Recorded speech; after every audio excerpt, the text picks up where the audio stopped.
Universal grinder එකක්. හරිද?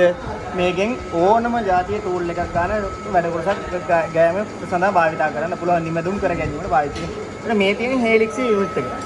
මේ තියෙන Nmil ගාන යුනිට් එක. තව මේකට boring යුනිට් එක. එතකොට තව අපිට ඕනම වර්ගයේ කටුවක් ග්‍රයින්ඩ් කරන්න මේක පාවිච්චි කරන්න පුළුවන්. හොඳයි.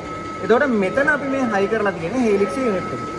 මේකෙන් සිද්ධ වෙන්නේ මෙන්න මේ Nmil එකේ මේ helix මේ කටයි එක තියෙන මේ කැපුම් තලයේ ආනතිය ග්‍රයින්ඩ් කරගන්න තමයි මේක පාවිච්චි කරන්නේ. හැබැයි මතක තියාගන්න මේ ග්‍රයින්ඩ් කරපුවම මේ ටූල් වල ඩයමීටර අඩු වෙනවා. හරිද? පුතේ මේක කරගන්නකො.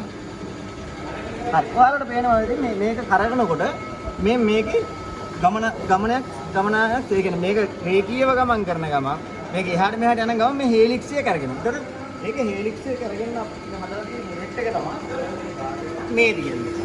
මේකේ කේබල් එකක් වගේ මෙන්න මෙතන ඔයාලා බලා ගන්න පුළුවන් මෙතන පොටක් තියෙනවා. මේ පොට වටේට මේ කේබල් එක ඔතලා තියෙනවා. තේරුණාද? එතන මේ පොට කැරකෙනකොට මේ චක් එක කැරගෙනවා. එතන මේක එහාට මෙහාට යනකොට මේ කොටස ගමන් කිරීමක් සිද්ධ වෙනවා. අන්නේ ගමන සඳහා මේක එහෙම යෑම සඳහා මෙතන ඊවිල් රේසර් 14ක් මන් තමයි මේක හයි කරලා තියෙන්නේ. තේරුණාද?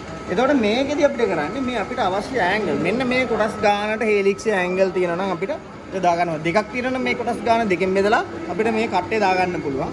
මෙන්න මේ කට්ටේ තියෙන පින් එක මේ පින් එක තමයි මෙතන සෙට් වෙලා තියෙන්නේ. තේරුණාද? එතන මේක තවත් කෙනෙක් බෝරින් ග්‍රයින්ඩර් එක හෙඩ් එකක් විතරක් මේක පාවිච්චි කරලා මෙතෙන් මෝටරයක් තියෙන එක සෙට් කරනවා. එතන මේක බෝරින් හෙඩ් එකක් විතර පාවිච්චි කරන්න පුළුවන්. එතන මේකේ දැනට මේ අපි යූස් කරලා තියෙන්නේ helix ඇන්ගල් එකක් ගන්න අපි මේ එතකොට අපි කරන්න ඕනේ මේ ටූල් එකේ සෙන්ටර් එක සහ මේකේ helix ඇන්ගල් හරියට මේ ටූල් එක හරව ගන්න ඕනේ. හෙඩ් එක හරව ගන්න. ඊට පස්සේ මේක එහා මෙහා යනකොට මේකේ මත නිමැදුම සිද්ධ වෙනවා. ඒකට මෙහා මෙහෙම කරගෙනවද හුගීල් එක ගන්න පුතේ පුතා.